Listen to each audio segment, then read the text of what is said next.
नमस्ते। आज हम एक बहुत ही दिलचस्प सफ़र पर निकलने वाले हैं। एक ऐसा सफ़र जो हमारे पैसे और काम के साथ जो रिश्ता है उसे पूरी तरह से बदल सकता है। ये सफ़र है उस मंजिल का जिसका सपना हम में से बहुत से लोग देखते हैं, और वो है फाइनेंशियल फ्रीडम। जरा इस लाइन के बारे में सोचिए। फाइनेंशियल फ्रीडम तब है जब काम एक जरूरत नहीं बल्कि एक चॉइस बन जाए। है ना, एक जबरदस्त आइडिया। मतलब ये सिर्फ पैसों की बात नहीं है, ये इस बारे में है कि हम अपनी जिंदगी को अपनी शर्तों पर कैसे जीते हैं। और सच कहूं तो आज की हमारी पूरी बातचीत का जो सार है वो इसी एक लाइन में छुपा है। जब भी कोई फाइनेंशियल फ्रीडम का नाम लेता है तो दिमाग में क्या आता है? अक्सर मीडिया हमें बड़ी बड़ी याट्स, प्राइवेट जेट्स, मतलब एकदम लग्जरी वाली तस्वीरें दिखाता है।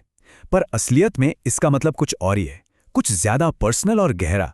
इसका असली मतलब है अपने वक्त पर अपना कंट्रोल होना, सुबह उठकर ये सोचने की आज़ादी होना कि आज मेरा क्या करने का मन है, न कि ये सोचने की आज मुझे क्या करना पड़ेगा। यही फर्क है। तो इस सफ़र पर आगे बढ़ने के लिए हमारे पास एक रोड मैप है। हम इन 6 ज़रूरी स्टेप्स को एक एक करके समझेंगे। ये फाइनेंशियल फ्रीडम को समझने का एक बहुत ही साफ और आसान रास्ता है। तो चलिए सीधे पहले स्टेप पर आते हैं। देखिए, किसी भी हिसाब किताब या बजट बनाने से पहले सबसे ज़रूरी है एक सही मेंटल फ्रेमवर्क तैयार करना, क्योंकि सब कुछ, सच में सब कुछ, एक माइंडसेट शिफ्ट से ही शुरू होता है। तो ये वो 3 बड़े माइंडसेट शिफ्ट्स हैं जिनकी ज़रूरत है। सबसे पहला, ये मानना कि वक्त चीज़ों से ज़्यादा कीमती है। हमारा टाइम हमारी सबसे बड़ी दौलत है। दूसरा है सिर्फ एक कंज्यूमर बनने के बजाय एक प्रोड्यूसर बनना, मतलब सिर्फ चीज़ें खरीदने की जगह ऐसी चीज़ें बनाना या ओन करना जो वक्त के साथ बढ़ें, यानी एसेट्स। और तीसरा, जिसे कहते हैं डिलेड ग्रेटिफिकेशन, मतलब आज की छोटी छोटी खुशियों को थोड़ा टालना ताकि आने वाले कल में एक बहुत बेहतर जिंदगी जी सकें। ठीक है, तो माइंडसेट तो सेट हो गया। अब चलते हैं अगले पड़ाव पर। इसे ना एक गेम की तरह सोच सकते हैं। जैसे जैसे हम आगे बढ़ेंगे हम एक एक करके लेवल्स पार करेंगे। इस तरह से देखने पर यह पूरा सफर थोड़ा कम डरावना और ज्यादा मजेदार लगता है ना? तो ये है फ्रीडम के 7 लेवल्स। पहला लेवल है डिपेंडेंसी, मतलब गुजारे के लिए दूसरों पर निर्भर होना। और सबसे ऊपर 7वां लेवल है अबंडेंस, जहां पैसिव इनकम इतनी है कि खर्चों से कहीं ज्यादा है। हर लेवल एक साफ प्रोग्रेस दिखाता है। एक पल के लिए बस सोचिए, इस सीढ़ी पर कोई अभी कहां खड़ा होगा। ओके, माइंडसेट की बात हो गई, लेवल्स भी समझ लिए। अब आते हैं मुद्दे की बात पर, यानी मैथ्स पर। इस पूरी आजादी के पीछे का गणित क्या है? और घबराइए नहीं, ये उतना मुश्किल नहीं है जितना सुनने में लगता है। तो वो बड़ा सवाल, फाइनेंशियली फ्री होने के लिए असल में कितने पैसे चाहिए? क्या कोई मैजिक नंबर है? हाँ, एक तरह से है। इसका जवाब छिपा है रूल ऑफ 25 में। ये एक बहुत ही पावरफुल और फाइनेंस कम्युनिटी में काफी इस्तेमाल होने वाला बेंचमार्क है। चलिए एक उदाहरण लेते हैं।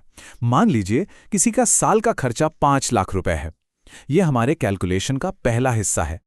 अब इस सालाना खर्चे को बस 25 से गुणा कर दीजिए। ये एक सिंपल सा मल्टीप्लिकेशन हमें हमारे इन्वेस्टमेंट गोल तक ले जाएगा। और ये रहा हमारा नंबर 1 करोड़ 25 लाख रुपए। यही है वो एफआई नंबर, यानी फाइनेंशियल इंडिपेंडेंस नंबर। हाँ, ये एक बड़ा नंबर लग सकता है, पर अच्छी बात यह है कि इसे पाने का एक सीधा साधा फॉर्मूला है। अब सवाल उठता है कि ये 25 का नियम काम क्यों करता है? ये काम करता है 4% रूल की वजह से। ये रूल कहता है कि कोई भी अपने इन्वेस्टमेंट पोर्टफोलियो का 4% हर साल आराम से निकाल सकता है और उसका असल पैसा यानी प्रिंसिपल कभी खत्म नहीं होगा। तो अब जब हमें अपना टारगेट नंबर पता है, अगला सवाल है वहां तक जल्दी कैसे पहुंचें।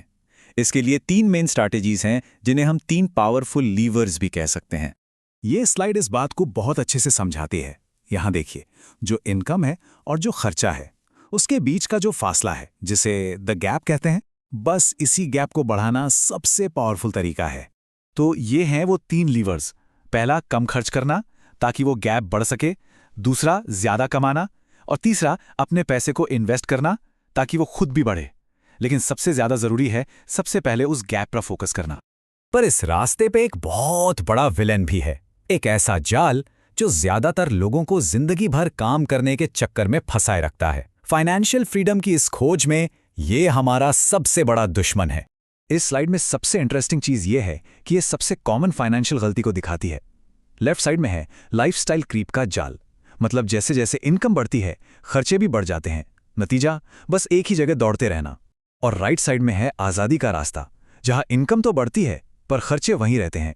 और इससे होता क्या है, वो गैप लगातार और चौड़ा होता जाता है। तो अब तक हमने बहुत कुछ जान लिया। अब वक्त है इस नॉलेज को एक्शन में बदलने का। यहाँ कुछ बहुत ही सीधे और एक्शन लेने लायक कदम हैं जिन्हें कोई भी आज से ही शुरू कर सकता है। सबसे पहले अपनी नेट वर्थ को ट्रैक करना शुरू करें।